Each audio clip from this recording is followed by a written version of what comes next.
Terima kasih telah memberikan kesempatan kepada kami untuk menyampaikan sepatah dua kata-kata.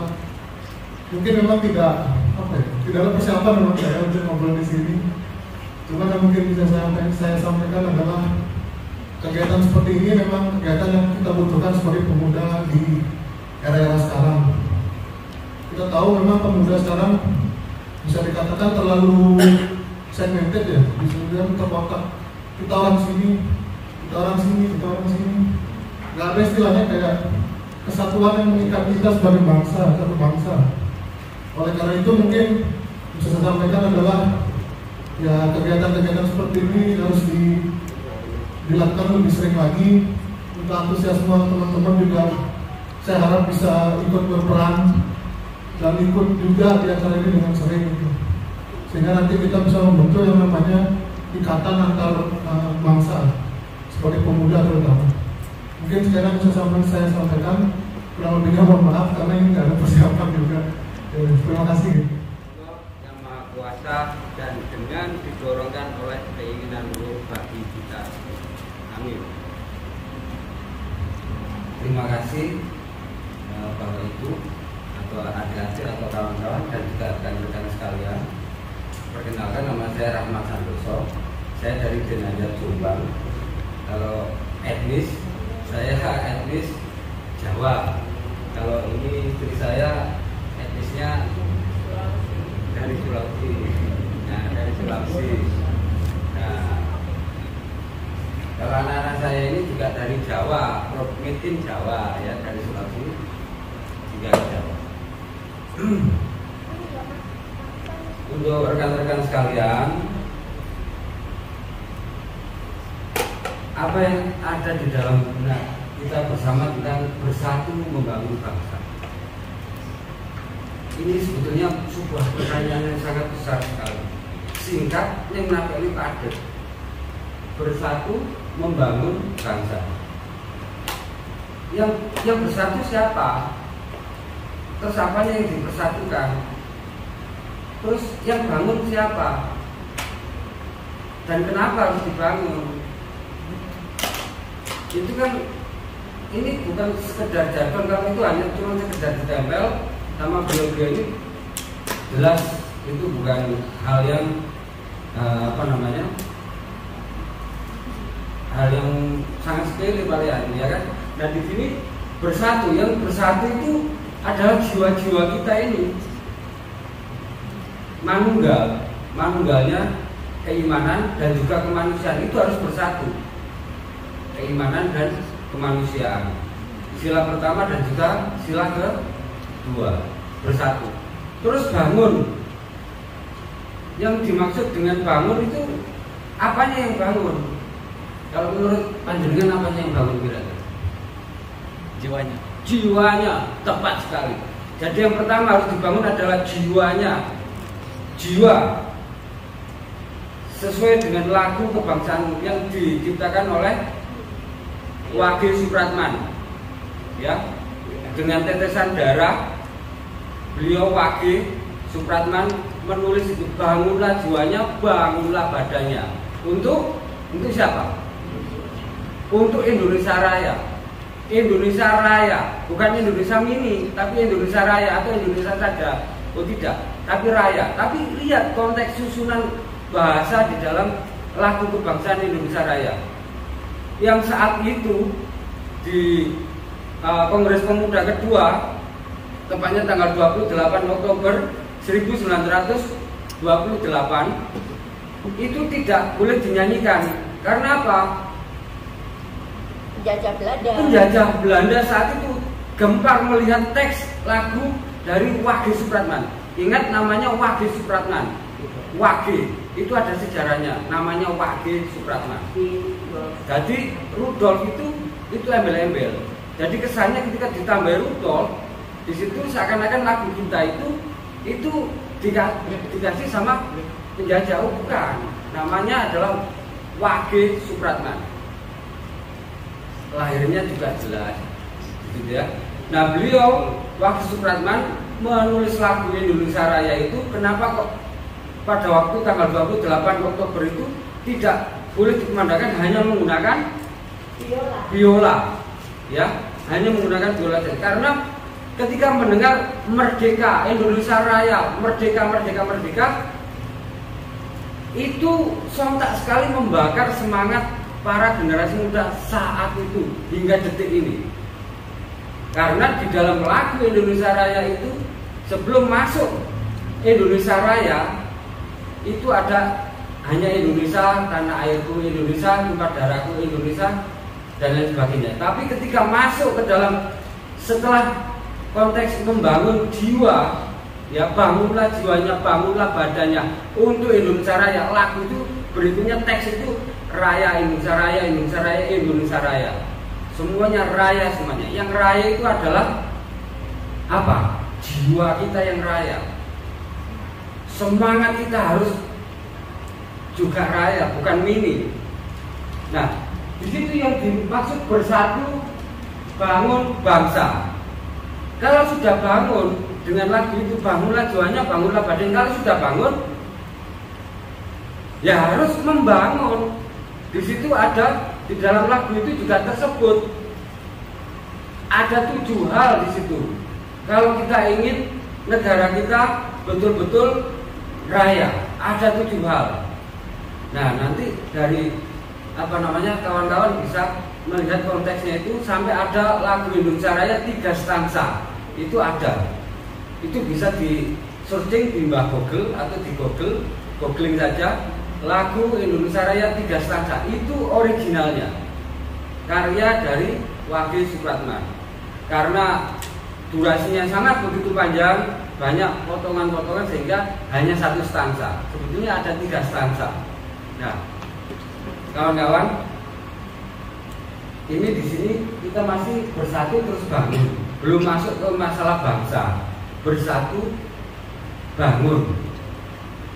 Bangun itu identik dengan orang setelah tidur. Setelah tidur terus bangun, ya kan? Secara jasmania seperti itu, bangun, jenggerak, bangun. Terus what going to do now? Kalau ada pertanyaan, ketika Anda bangun, apa yang harus Anda lakukan? Kira-kira seperti apa? Kalau menurut panjenengan, Anda bangun terus ngapain, Bang? Makan cara berarti setelah kita bangun di situ, ada melakukan aktivitas bermacam-macam, ada yang makan, ada yang apa, berbagai dan lain sebagainya. Berarti kalau kita analogikan bangun itu seperti orang yang setelah tidur, nah saat itu juga Indonesia harus seperti itu. Bangun anak-anak muda ini, ayo bangun. Nah kalau bangun, setelah bangun, ayo kita membangun. Membangun apa yang dibangun itu? Apa yang dibangun itu? Apa membangun gedung-gedung dan lain sebagainya? Apakah membangun yang perlu dibangun adalah, yang pertama adalah kembali lagi ke jiwa. Jiwa ini harus dibangun. Jiwa yang raya, jiwa yang akbar, jiwa yang besar, itu harus kita bangun. Kita bukan menjadi bangsa yang inferior. Kita ini adalah negara yang luas, istimewa pokoknya. Jadi tujuan kita, bangsa kita ini adalah bangsa yang besar. Sampai bingung, penjajah mau menjajah kita itu bingung. Kasih dibom Jakarta semisal, ada Sumatera, ada Bali, ada Papua, Kalimantan dan lain sebagainya. Siap ada mata perangnya semuanya. Satu-satunya yang bisa menghancur di situ adalah dengan teknik mengadu domba yang sudah efisien, yang pernah dilakukan oleh kolonialisme pada waktu itu. Kita diadu domba. Benteng-benteng NKRI itu adalah pemangku adat, para cendekiawan, para ulama, para pendeta-pendeta. Itu adalah benteng-benteng NKRI yang saat ini kondisinya juga hampir sama, diadu domba satu dengan yang lain. Urusan apa? Sara, simpel ya. Tapi itu efeknya besar sekali. Nah, bangun, ayo bangun, bangun, bangkit, dan kita bersatu padu membangun negara kesatuan Republik Indonesia. Membangun,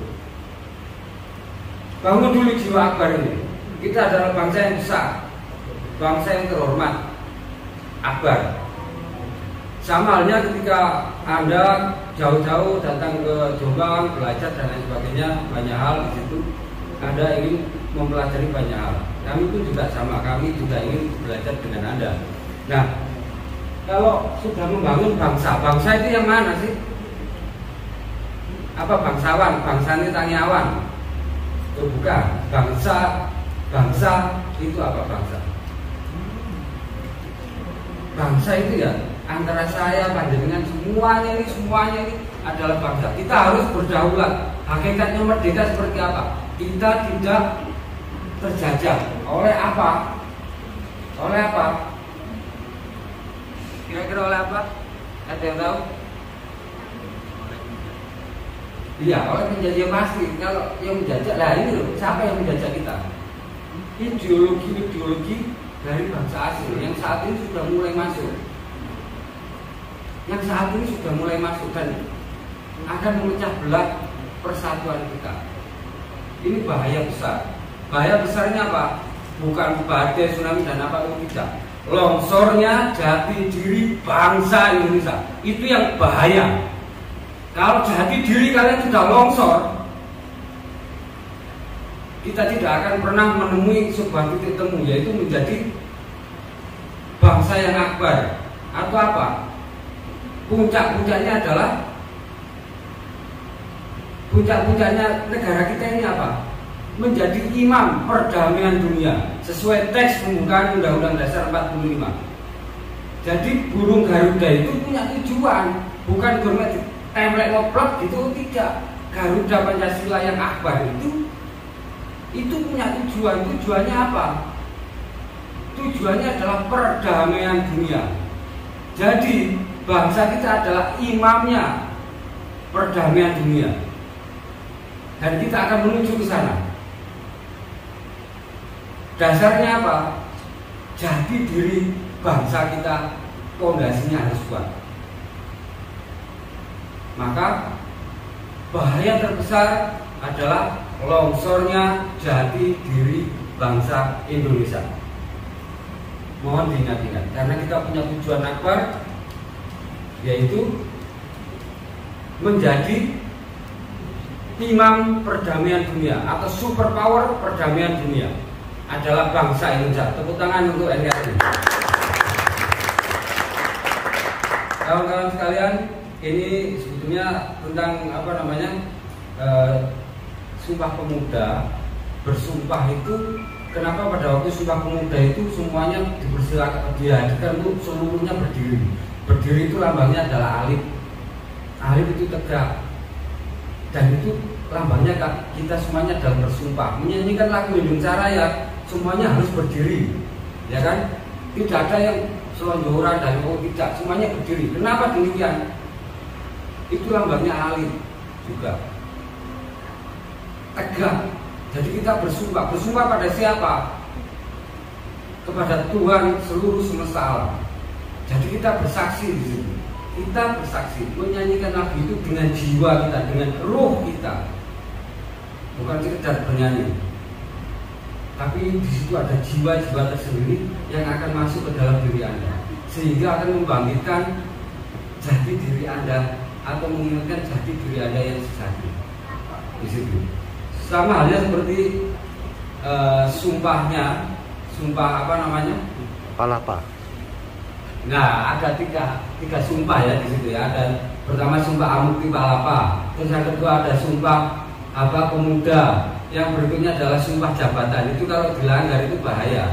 Ya, ada sumpah Amukti Palapa, mungkin bisa searching. Nah, sumpah saat ini yang paling kondang sebelum Indonesia Raya 17 tahun berikutnya baru merdeka, itu ada sumpah pemuda. Ada yang hafal kira-kira? Ada? Harus hafal katanya itu Pak ya. Sumpah pemuda. Kami apa? Kami putra dan putri Indonesia mengaku bertumpah darah yang satu, tanah air Indonesia.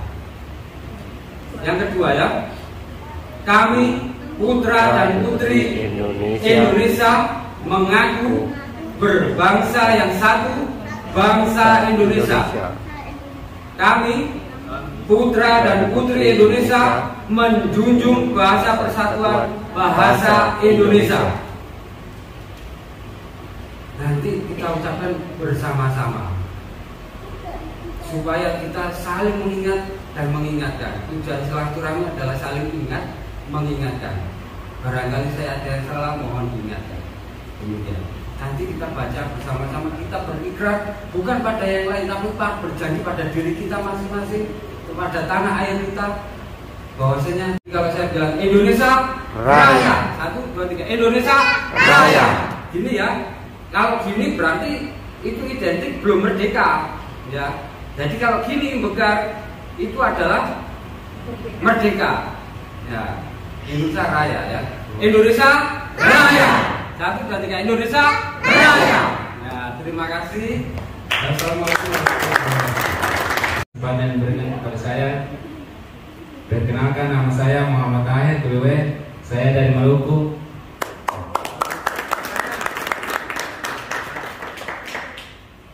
Ya, dan saya sangat berterima kasih untuk kakak-kakak atau panitia yang berlaksana di tempat ini.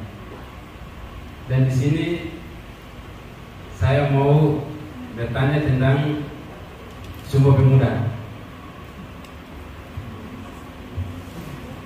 Apakah kakak-kakak, saudara-saudara yang lebih memahami tentang Sumpah Pemuda? Saya bisa bertanya karena saya mahasiswa baru di Stikes Susara Jombang dan saya belum tahu apa itu Sumpah Pemuda itu sesungguhnya. Jadi di forum ini dan di tempat ini saya mau bertanya untuk bisa menjelaskan apa itu Sumpah Pemuda. Dan yang bisa menjelaskan, tolong kakak atau siapa yang bisa, silakan. Atas berkat rapat. Ya Pak, silakan. Buat di sini kalau Sumpah Pemuda. Sumpah Pemuda. Sumpah Pemuda. Kalau menurut Masnya bertanya tentang apa itu Sumpah Pemuda. Sumpah Pemuda itu adalah pengikraran sebuah janji. Ya, janji. Jadi janji di situ ada 3 hal. Ada 3 hal. Yang pertama tadi adalah kami putra dan putri Indonesia, apa namanya? Bertumpah darah satu. Bertanah air satu. Mengaku bertumpah darah yang satu tanah air Indonesia. Terus berikutnya yang kedua adalah kami putra dan putri Indonesia mengaku berbangsa yang satu, bangsa Indonesia. Yang ketiga, kami putra dan putri Indonesia menjunjung bahasa persatuan bahasa Indonesia. Nah, itu ada 3 hal di situ. 3 hal ada 3 titik. Kalau di Muslim itu namanya santri, insan 3, ada 3 hal. Kalau di Weda dan lain sebagainya itu juga ada. Ada Tripitaka dan lain sebagainya. Ada 3 titik di situ, 3 hal. Nah, tentang Sumpah Pemuda itu sendiri diikrarkan pada waktu itu tanggal 28 Oktober 1928. Di mana itu? Sudah tahu? Ya, di mana kira-kira? Udah lupa. Ya, bisa searching di situ di Mbak juga ya, di Google. Nah, di situ tentang Sumpah Pemuda. Nah, yang ingin ditanyakan sama Mas tentang Sumpah Pemuda itu yang seperti apa kira-kira? Yang lebih spesifik kira-kira seperti apa? Itu kan memang saya tahu Sumpah Pemuda itu saya tahu tapi belum tahu yang sesungguhnya. Ya, saya tahu yang intinya yang awalnya saja, tapi yang seterusnya saya belum tahu, Pak. Jadi di sini saya mau bertanya apa itu Sumpah Pemuda yang maksudnya yang lebih yang tingginya. Ya. Sejarah atau ini ya. Sejarahnya Sumpah Pemuda itu sangat fenomenal ya. sumpah tersebut. Jadi Sumpah Pemuda tersebut kalau secara kasat mata warai sumpah gitu aja, tetapi di balik itu semua itu ada hal yang tidak bisa kita tangkap dengan panca indera biasa, tapi bisa kita rasakan. Sama halnya dengan yang disampaikan dengan Cinwa tadi. Ada etnis Tionghoa di belakang itu yang mensupport akan kegiatan tersebut yang luar biasa dan tidak terekspos.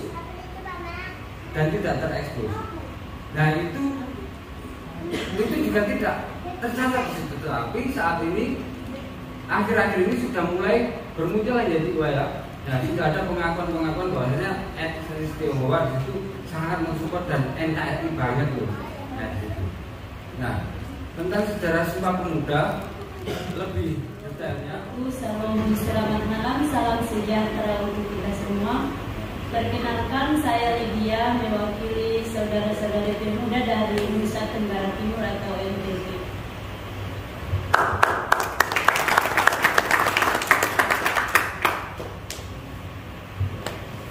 Kami sangat berterima kasih karena kami bisa ada di sini bersama dengan saudara-saudari dari Jawa, luar Jawa, karena kita bisa dipersatukan dengan adanya Sumpah Pemuda. Yang saya mau bicarakan malam ini adalah Hari Sumpah Pemuda ke-94. Mungkin ada yang belum tahu tentang Sumpah Pemuda diterbitkan pada kapan hingga sampai saat ini dia sudah 94 tahun. Sumpah Pemuda diterbitkan pada 28 Oktober tahun 1928.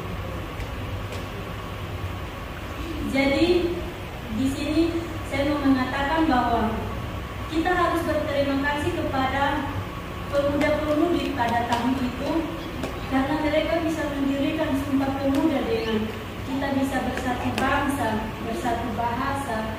Karena kalau tidak adanya persatuan bahasa dengan bahasa Indonesia, kami tidak bisa merantau ke Jawa karena kami tidak bisa bahasa Jawa.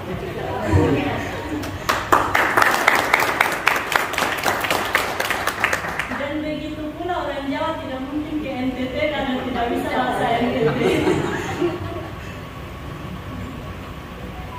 Jadi itu yang membuat kita bisa berkumpul dalam hari ini dan kita harus berterima kasih karena dengan adanya itu kita bisa merantau kemana saja dengan adanya persatuan bangsa itu dan kita bisa disatukan dengan begitu banyak bahasa, kita disatukan dengan bahasa Indonesia.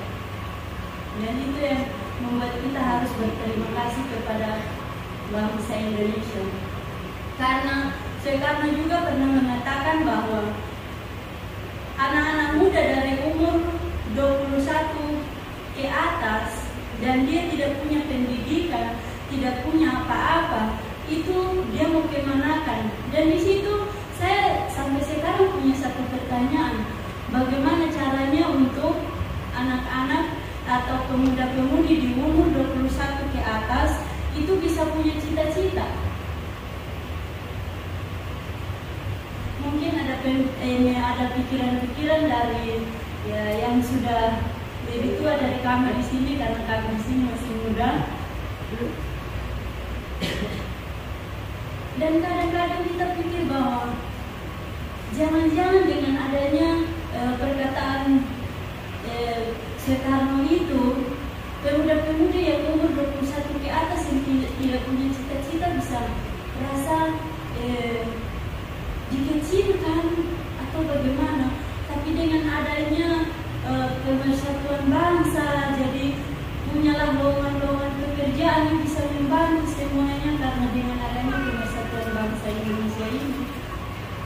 Jadi itu yang buat kita terima kasih pada malam hari ini. Jadi terima kasih untuk semua dari bangsa, dari daerah lain, dari suku lain yang malam ini kita bisa satu di tempat ini, dan dengan adanya satu bahasa ini kita bisa merantau di mana saja karena kita percaya dengan adanya bahasa Indonesia kita bisa bertemu dan kita bisa bercerita dengan teman-teman. Terima kasih.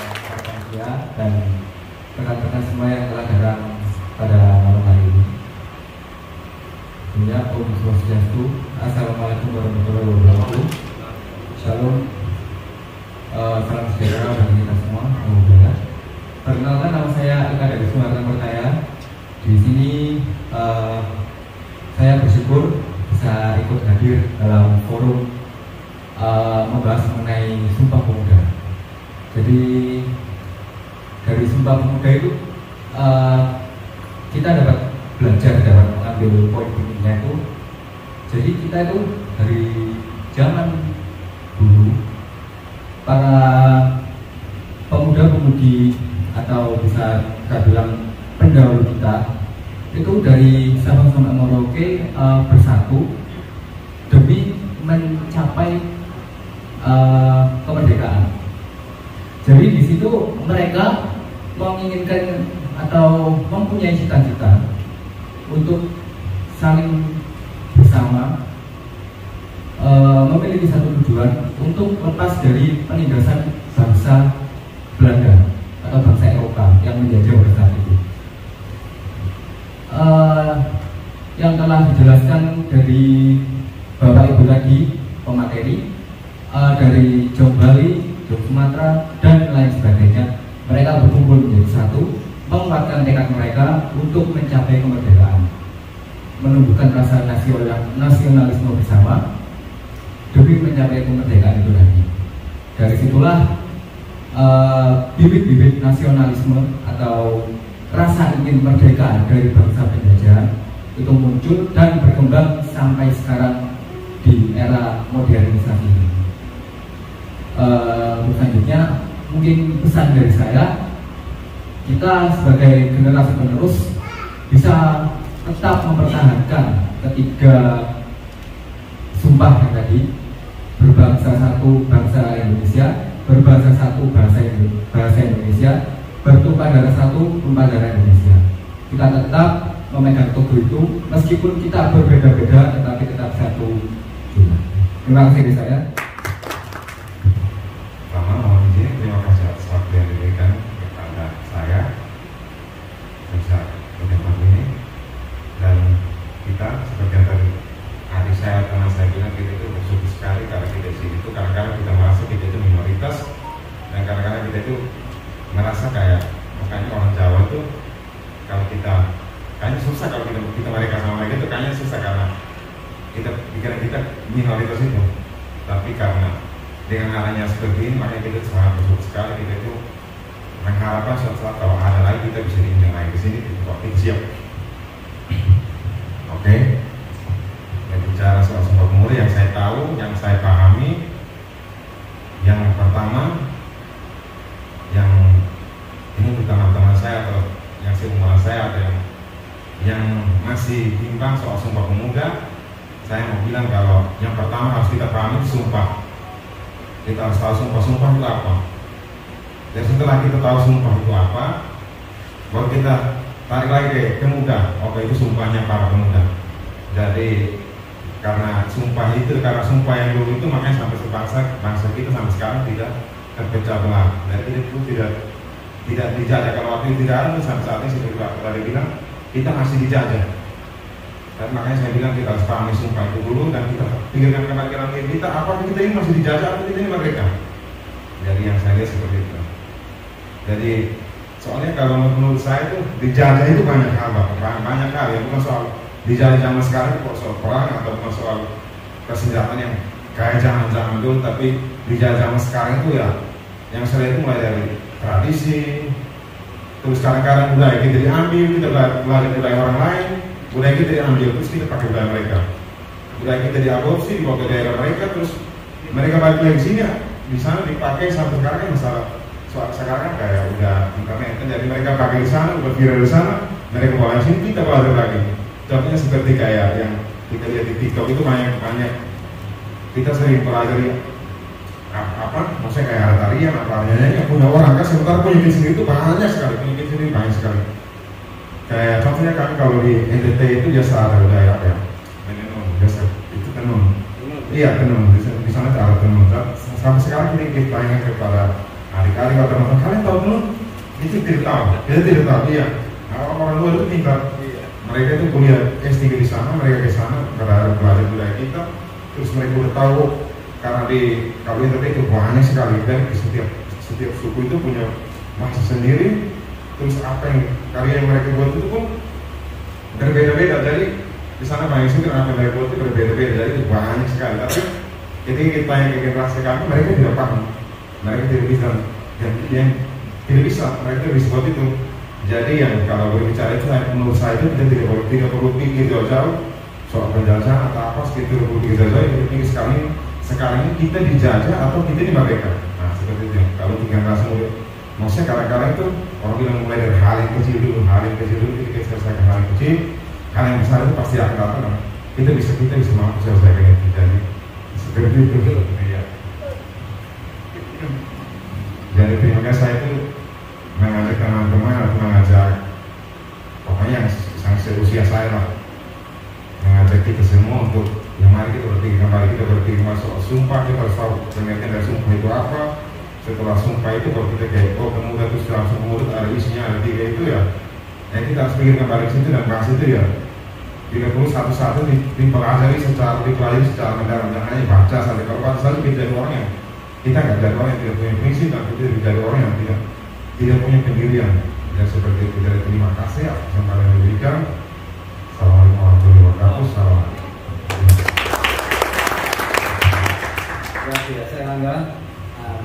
Yang saya akan melihat contoh-contoh atau perilaku yang tidak Sumpah Pemuda yang saya baca tadi barusan, yaitu adalah perilaku yang tidak sesuai dengan cerminan Sumpah Pemuda, yaitu benar yang dikatakan jiwa, yaitu yang pertama egois, mengutamakan kepentingan pribadi, memasakkan kehendak, tidak menghormati orang lain, tidak mau bekerja sama, apatis, dan menebar berita palsu. Dan itu adalah salah satu perilaku yang tidak dicontohkan oleh Sumpah Pemuda atau pemuda itu sendiri. Maka dari itu, semoga pada malam hari ini dari berbagai aspirasi semoga menjadi manfaat, dan kedepannya dari pertemuan malam hari ini bisa menjadi yang lebih baik untuk saling bekerja sama, gotong royong, dan berbudi pekerti.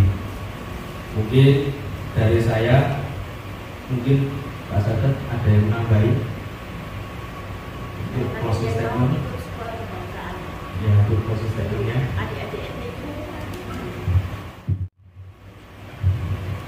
Terima kasih Mas Pandu. Sebenarnya dari aspirasi dari teman-teman tadi, yaitu bagaimana ada ruang kita untuk bahasanya Pak Unggul berkolaborasi atau bekerja sama. Kita memang ada media sekolah kebangsaan. Bagi kawan-kawan nanti akan kita undang bersama-sama untuk mengikuti sekolah kebangsaan dan ideologi Pancasila. Di sekolah kebangsaan dan ideologi Pancasila itu bukan hanya sekolah formal ya, tapi sekolah informal, sekolah yang berbasis lapangan. Teorinya hanya sedikit, tapi berbasis lapangannya lebih banyak.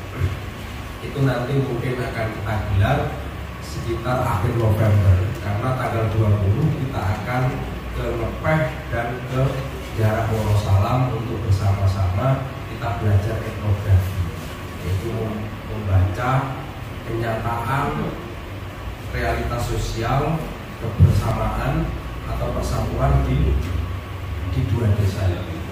Itu yang nanti kita wujudkan bareng-bareng, karena di pertemuan yang kedua kita akan membahas soal agama dan budaya. Agama dan budaya itu nanti akan kita bahas di akhir November. Mungkin akan kita undang nanti kawan-kawan dari NTT, dari